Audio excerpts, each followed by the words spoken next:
Le journal, Mohamed Diarra. Le temps, 24 degrés avec une humidité qui avoisine les 94%. Mesdames, Messieurs, bonjour. Voici la une de votre journal. 35 milliards pour la continuité. La deuxième phase du projet régional d'appui au pastoralisme au Sahel, PRAPS, a été lancée hier sur financement de la Banque mondiale à hauteur de 35 milliards de francs CFA. La quote-part du gouvernement malien est d'1,158 milliard de francs CFA. La Caisse malienne de sécurité sociale se rapproche de plus près de ses administrés. Les retraités en un coup de fil sont bien informés et satisfaits à la fois sur leurs besoins. La ligne verte a été lancée hier par le ministre en charge de la Santé. Notez bien, avec moi, c'est le 80 00 22 38. À suivre l'actualité des sports avec une série d'activités ce week-end. D'abord, la phase de groupe de l'édition 2022 qui s'achève donc demain et les plus sacheux joueront le carré d'as. Nous allons aussi parler de handball et du basketball avec la finale de l'Afro-Basket féminin. Des moins de 18 ans, le Mali sera face à l'Égypte. À suivre en fin de journal le dossier culture, chaque Omar Sangaré nous fera voyager par la magie des ondes dans le plateau d'Ogon. Voilà pour le sommaire. Tout de suite, les détails. Pérennisation des acquis du PRAPS, projet régional d'appui au pastoralisme au Sahel.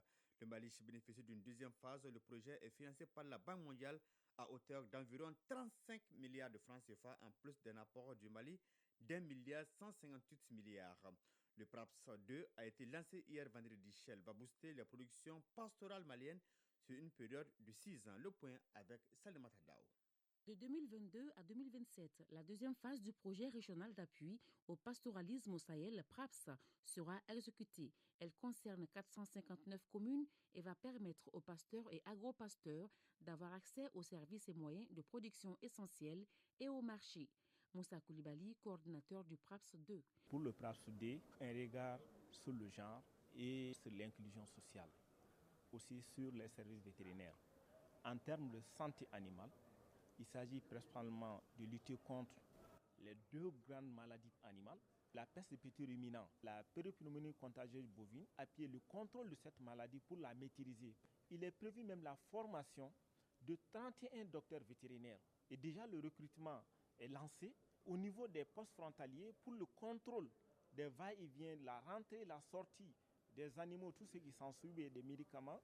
Donc là aussi, on a des postes vétérinaires. Nous allons appuyer la construction de ces postes vétérinaires au niveau des frontières. La bonne exécution du PRAPS 1 et la nécessité de consolider ses acquis ont motivé l'octroi du financement de la Banque mondiale pour la deuxième phase. Abdourahmane Koulibaly, représentant de la Banque mondiale au Mali. Cette deuxième phase est la suite de la phase initiale mise en œuvre de 2016 à 2021. Au cours de laquelle plus de 2,2 millions de personnes dépendant principalement du pastoralisme ont bénéficié de l'appui de la Banque mondiale à travers un investissement de 45 millions de dollars des États-Unis au Mali. Eu égard à ces résultats très encourageants enregistrés par la première phase, cette deuxième phase se veut encore plus ambitieuse en termes de financement et de résultats. À travers cette deuxième phase, la Banque mondiale investira 375 millions de dollars dans les 6 pays du Sahel, dont 60 millions de dollars en faveur du Mali. Les 60 millions de dollars font environ 35 milliards de francs CFA. À cela s'ajoute l'apport du Mali qui se chiffre à 1,158 milliards. Youbaba, ministre délégué chargé de l'élevage et de la pêche. Le projet va étendre la gamme de ses activités en mettant l'accent sur les nouvelles solutions innovantes avec une cible de 5 350 000 bénéficiaires, contre 440 000 pour la première phase. Sa mise en œuvre se fera sur 5 composantes: l'amélioration de la santé animale et du contrôle des médicaments, c'est essentiel, la gestion et la gouvernance durable des ressources pastorales, l'amélioration des chaînes de valeur du bétail, l'inclusion sociale et économique des jeunes et des femmes du milieu pastoral. Le chef du département de l'élevage et de la pêche a invité les acteurs à prendre plus d'initiatives dans le domaine de la prévention et de la gestion des crises pastorales.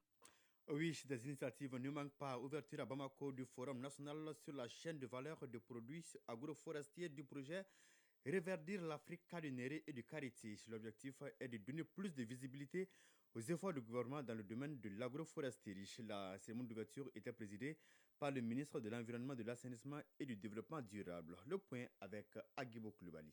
Le projet Reverdir l'Afrique cas du Néré et du Caritier au Mali est une initiative d'Oxfam Mali et son partenaire l'Union européenne.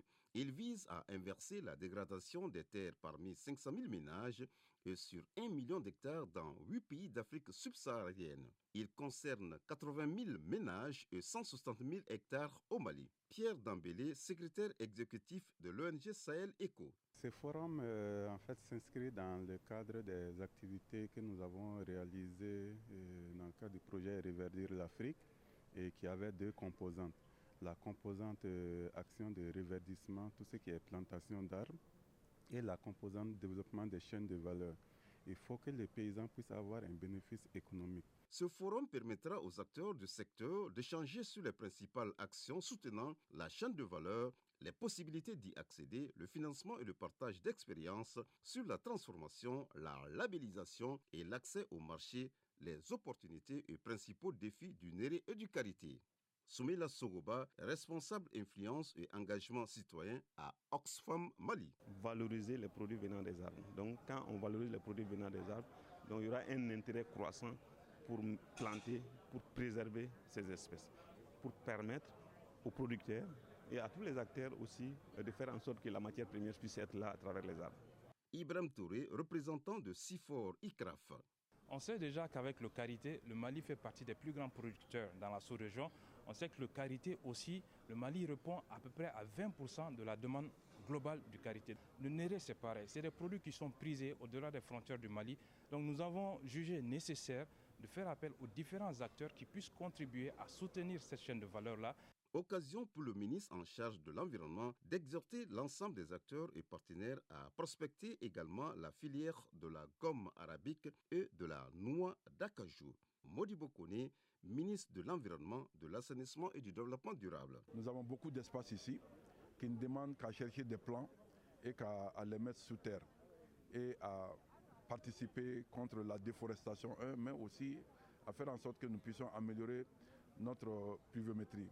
La contribution de l'État du Mali à travers la transition ne manquera pas et nous-mêmes nous avons décidé que désormais les campagnes de reboisement se feront avec effectivement ces produits forestiers non ligneux et nous allons les intensifier afin que beaucoup d'espaces que nous voyons quand même vides aujourd'hui puissent être couverts dans les années à venir. Un des temps forts du forum a été la visite des stands et exposition des produits forestiers fabriqués par les femmes bénéficiaires du projet. Le gouvernement, à travers le département en charge de la santé, offre des commodités aux personnes retraitées. Elles peuvent désormais avoir toutes les informations utiles à travers un appel téléphonique. Il s'agit surtout de l'état des pensions. Le lancement de cette ligne verte traduit les ambitions des autorités à rapprocher davantage l'administration des administrés. Le point avec Awadit Makamara. DMSS Mali, Soumana tient à votre accueil. Bonjour monsieur. Oui, bonjour monsieur, comment allez-vous? Ça va et vous-même? Oui, ça va bien. La Caisse malienne de sécurité sociale à l'heure du numérique avec un objectif, celui de répondre aux préoccupations des retraités au Mali. 00 22 38, une volonté des autorités de la transition qui vise à rapprocher davantage la CMSS de ses assurés et des prestataires conventionnés à l'AMO. Djeminetou Sangare, ministre de la Santé et du Développement social. Les usagers, particulièrement les personnes âgées, sont souvent confrontés à des difficultés de mobilité pour accéder à l'information dans nos structures. C'est pourquoi, depuis 2019, nous avons engagé des actions tendant à pallier cette insuffisance. Aussi, faut-il le rappeler, la mise en place de la ligne verte de la Caisse malienne de sécurité sociale figure en bonne place du contrat d'objectifs et de moyens signé entre la Caisse malienne de sécurité sociale et son conseil d'administration pour moderniser davantage l'offre de services aux assurés de la Caisse malienne de sécurité sociale. La mission consistant à renseigner les retraités depuis le central téléphonique est située à Faladje. L'accès est 100% gratuit avec une fonctionnalité hors norme. Souaïbou Amadoun Traoré, chef service gestion de la relation client CMSS. Pour le moment, nous avons 5 personnes qui prennent les appels, mais c'est un dispositif évolutif parce que nous avons une grande masse de personnes, d'assurés sociaux, Nous pouvons recevoir jusqu'à 1000 appels jour, recevoir, traiter ces appels et donner les informations. Seydou Monzon Traoré, président de la Fédération malienne des associations des retraités du Mali. L'opérationnalisation de cette ligne verte permet de répondre à tous nos besoins d'information sur les prestations qui nous sont offertes par la CMS et ce, sans frais et dans les meilleurs délais. Menkoro Kane, président de l'Association des anciens combattants militaires, retraités, veuves et victimes de guerre au Mali.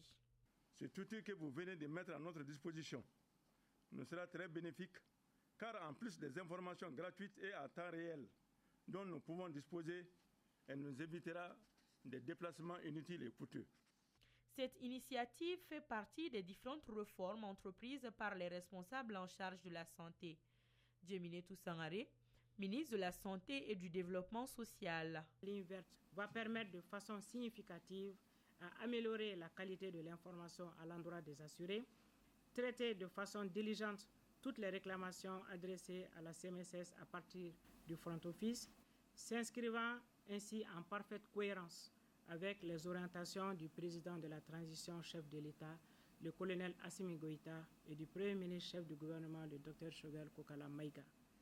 La Caisse malienne de sécurité sociale, dans sa démarche qualité, a aménagé des espaces d'accueil au niveau de certaines structures déconcentrées afin d'offrir un meilleur cadre de réception aux assurés.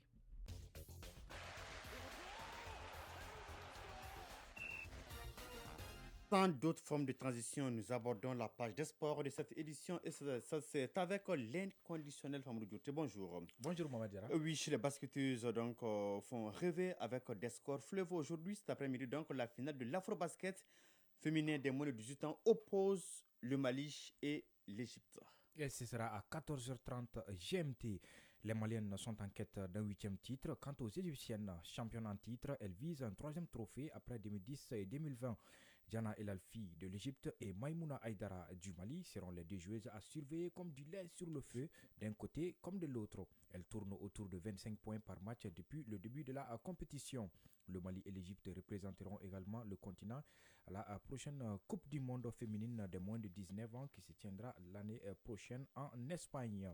Du côté des garçons, toujours dans la même catégorie, les moins de 18 ans, l'Égypte affrontera Madagascar, pays hôte, en finale. Les Malgaches ont battu ce vendredi le Mali 84-81 en demi-finale, alors que l'Égypte a écarté l'Angola en demi pour se hisser en finale.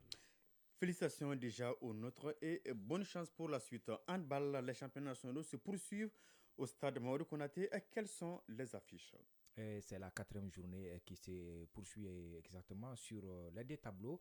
Les matchs d'aujourd'hui sont ceux qui n'ont pas pu être disputés hier à cause de la pluie. Les résultats enregistrés par ailleurs sont chez les dames commune COM a échemandé 14-7 pour COM. En ce qui concerne les hommes, la commune 2 a gagné 28-24 contre l'AS Mandé. Alfarou de Tombouctou a dominé le Biton 29-25 et l'AS Police s'est imposé face au COM 26-19. Football Coupe ORTM, nous allons connaître le carré d'assaut ce week-end, n'est-ce pas, Famoudou Dioté? Oui, cet après-midi, l'équipe de Kati sera face à celle de la commune 5. Dans le groupe A, seule la commune 5 n'a pas son destin en main pour la qualification en demi-finale. Ce samedi, la commune 5 doit gagner contre l'équipe de Kati et espérer que la commune 4 ne gagne pas demain contre la commune 2 pour avoir sa qualification pour les demi-finales. Contrairement à son adversaire du jour, l'équipe de Kati est maître de son destin. Une victoire propulserait directement les Katois en demi-finale. L'autre duel du groupe oppose demain la commune 2 et la commune 4. Je rappelle que toutes les rencontres sont à suivre sur ORTM 2 et sur les ondes de la radio chaîne 2 de l'ORTM. Cette question à présent, qu'est-ce qui se passe entre le milieu du terrain malien Mohamed Kamara et son club autrichien Salzbourg? Et valeur sûre de Salzbourg depuis 3 ans, Mohamed Kamara Tchamanche n'a jamais semblé aussi proche de quitter l'Autriche. Le joueur de 22 ans est annoncé partant pour ce mercato. Et un club semble d'ailleurs avoir une longueur d'avance sur la concurrence.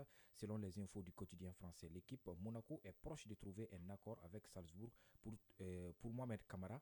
L'international malien viendrait ainsi remplacer Aurélien Tchouameni, parti au Real Madrid.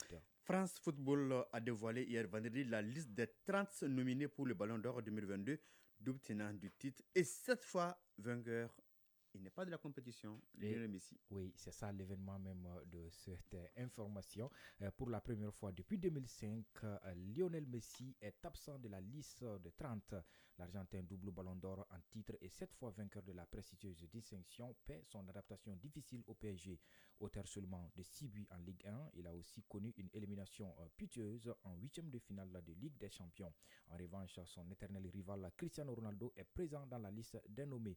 Karim Benzema, l'attaquant du Real Madrid, est considéré comme le grand favori pour la victoire finale. 4 joueurs africains sont également dans la liste.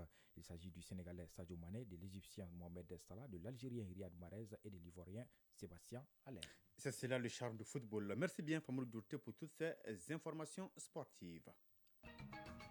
Chronique culture et société. Parlons un peu de l'univers fascinant d'Ogon, cela à travers un élément important de son architecture, notamment le grenier. Il est dit mâle ou femelle selon l'utilisation et est symbole de l'autosuffisance alimentaire. Le grenier d'Ogon, c'est le sujet de la chronique culture et société, une réalisation de Cheikh Omar Sankare.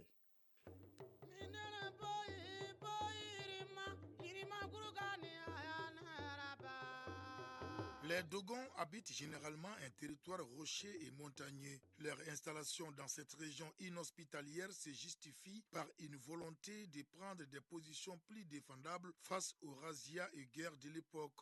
L'architecture se caractérise par des structures en briques de banco remarquablement empilées en position verticale sur des falaises. Dans cet impressionnant paysage, les cases coiffées de paille sont des greniers et il y en a plusieurs sortes. Hamadoun Kassougé, traditionnaliste d'Ogon. Il y a un grenier que l'on appelle le Gouyoton, qui est un grand grenier où le patriarche peut résider. Ça, c'est un habitat. Les structures des greniers sont soulevées du sol pour les protéger des termites et des rongeurs. Le grenier femelle a une seule fenêtre et les femmes y gardent des objets comme des calebasses, des bijoux, des vêtements, des poteries et autres produits alimentaires. Hamadoun Kassougé, traditionnaliste d'Ogon. Le grenier femelle qui appartient à la femme, l'arachide c'est elle, le sésame c'est elle, l'oseille pour faire les condiments c'est elle, le gombo c'est elle, les pois chiches c'est elle. Et pour faire les petits plats, on avait besoin de ça, de ceci, de cela. Les noix de karité c'est elle. Et tout ça, il fallait les conserver. Il faut des compartiments. Et c'est tous ces éléments-là qui avaient leur compartiment dans le grenier femelle. Et après ça, il y avait là où on peut garder les bijoux. Et ça aussi avait son comportement particulier. Et ça, c'était aussi dans le grenier femelle. Si les hommes ne sont pas autorisés à entrer dans ces greniers femelles, ils sont les principaux utilisateurs d'un autre plus grand de taille qui sert de stockage des céréales. Ces greniers dits mâles a généralement 3 fenêtres et c'est à partir de la fenêtre d'en haut, un peu plus large, qu'on y dépose des épis après les récoltes. Les 2 autres fenêtres en bas permettent aux hommes de servir les femmes en céréales pour les repas de la journée. Pour des préoccupations économiques, ces fenêtres sont faites expressément petites pour ne pas facilement sortir beaucoup d'épis à la fois. C'est pour garder juste le céréal ou les épis de mil. On donne à la femme des poignées d'épis de mil. Et c'est elle qui part enlever, extraire les graines de mil et en faire du tour. Et ces épis de mil étaient gardés dans le grenier mâle. Tous les greniers montent comme ça. Et puis on avait mis là-dedans, on a empilé là-dedans toute la récolte de l'année.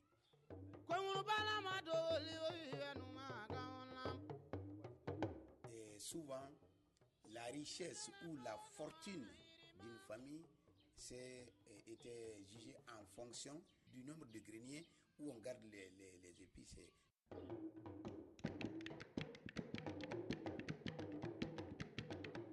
Celui qui achète du mil ou bien du riz au marché pour venir préparer dans sa famille, on le considère comme l'incarnation de la paresse. Donc c'est le paresseux.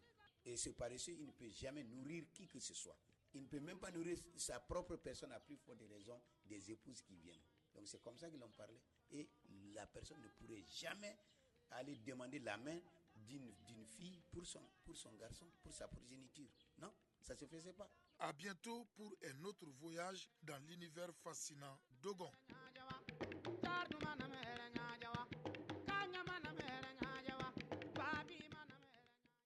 Et voilà, c'est ce qui met fin donc à cette édition à 9h passées de 20 minutes. Une édition présentée par Mohamed Diarra. Aux opérations techniques, Bintou Traoré, réalisation et coordination Ousmane Dao. La mise en ligne est assurée par Abdul Aziz Koulibaly. Passez d'excellents moments en compagnie des programmes de l'ORTM. Au revoir.